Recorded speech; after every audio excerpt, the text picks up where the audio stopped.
Bapak Ibu Saudara yang kekasih dalam Kristus Yesus Tuhan kita, selamat bertemu kembali dengan kami HKBP Pekernolong, HKBP tertua di luar Pulau Sumatera yang tetap setia bersama saudara di dalam renungan malam Salam.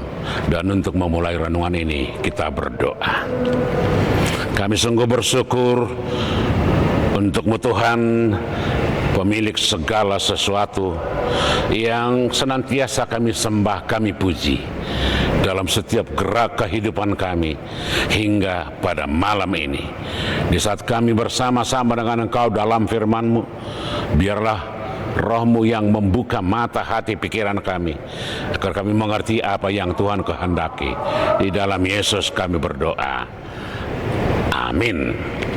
Saudara-saudara, firman Tuhan untuk kita pada hari ini, Kamis 13 November 2025, sebagaimana ditetapkan HKBP, kita ambil dari kitab Wahyu pasal yang ke-7 ayat yang pertama hingga ayat yang ke-8 dan menjadi pembimbing ayat yang ketiga. Demikian firman Tuhan. Janganlah merusakkan bumi atau laut atau pohon-pohon sebelum kami memeteraikan hamba-hamba Allah kami pada dahi mereka. Saya baca sekali lagi, janganlah merusakkan bumi atau laut atau pohon-pohon sebelum kami memeteraikan hamba-hamba Allah kami pada dahi mereka. Demikian firman Tuhan. Saudara-saudara, firman ini menggambarkan seruan dari seorang malaikat yang memerintahkan agar jangan ada penghukuman terhadap bumi, laut atau pohon-pohon sebelum hamba-hamba Allah dimeteraikan pada dahi mereka.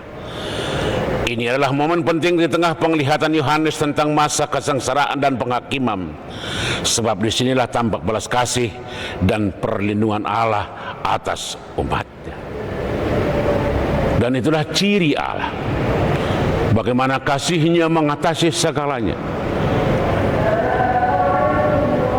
Karena Tuhan menciptakan manusia bukan untuk dihancurkan, untuk dihukum, tetapi untuk diselamatkan.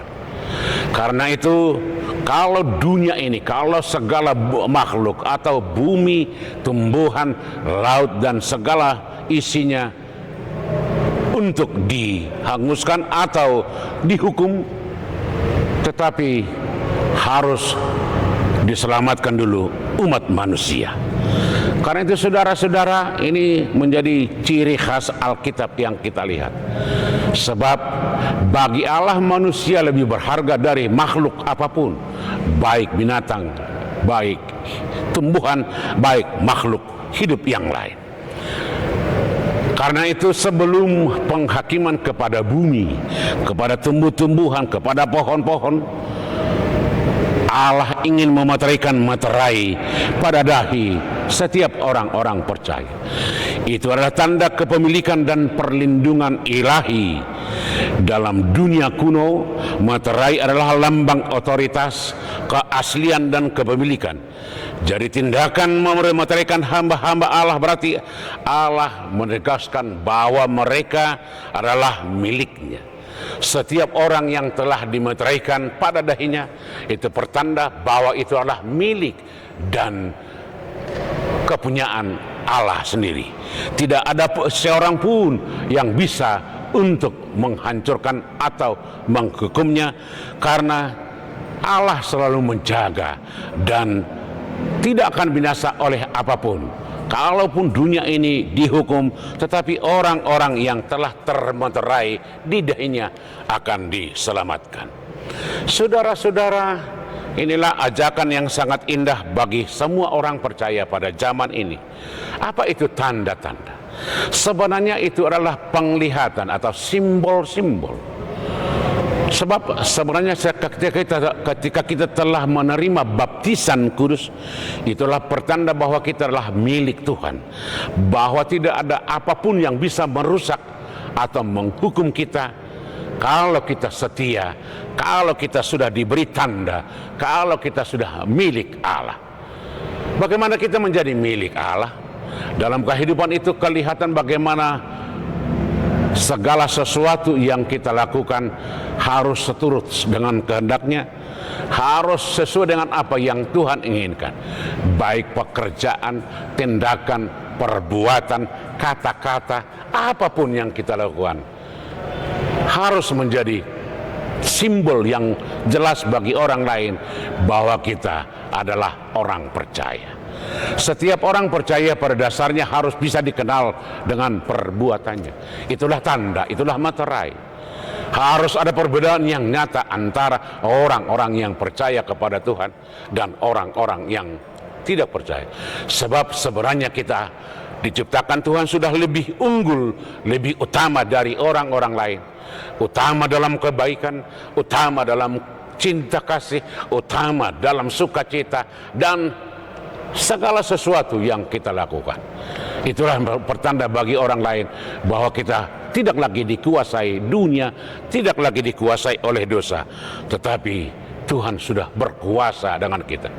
Karena itu setiap orang yang melakukan yang terbaik, yang terindah, sebenarnya dalam kehidupannya dia sudah berada dalam kehidupan bersama Kristus, dan dia akan selalu dijaga dari segala tantangan, pergumulan dan persoalan dan ancaman dalam kehidupannya.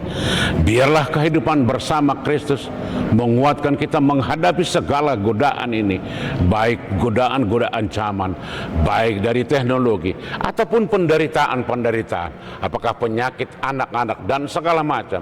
Sebenarnya kita harus lebih memperlihatkan bahwa kita telah dimampukan untuk menguasai atau untuk menghadapi semuanya itu di dalam pengharapan yang tidak bisa digoyahkan oleh apapun. Amin, kita berdoa. Sungguh kami sangat bersyukur Tuhan, karena Engkau telah menebus kami dan telah Engkau sediakan bagi kami kehidupan yang kekal, yang telah Engkau sediakan bagi setiap orang percaya. Pada saat penghakiman, penghukuman akan segala yang ada, kami percaya kami telah Engkau tandai, Engkau telah meteraikan dengan meterai keselamatan, meterai kesucian, meterai kekekalan, sebab kami adalah milik-Mu dan kepunyaan-Mu. Terima kasih Bapa di sorga. Kami berdoa hanya di dalam nama anak-Mu Yesus Kristus Tuhan kami. Amin. Anugerah Tuhan kita Yesus Kristus, kasih setia Allah Bapa dan persekutuan dengan Roh Kudus kiranya menyertai saudara-saudara sekalian. Amin.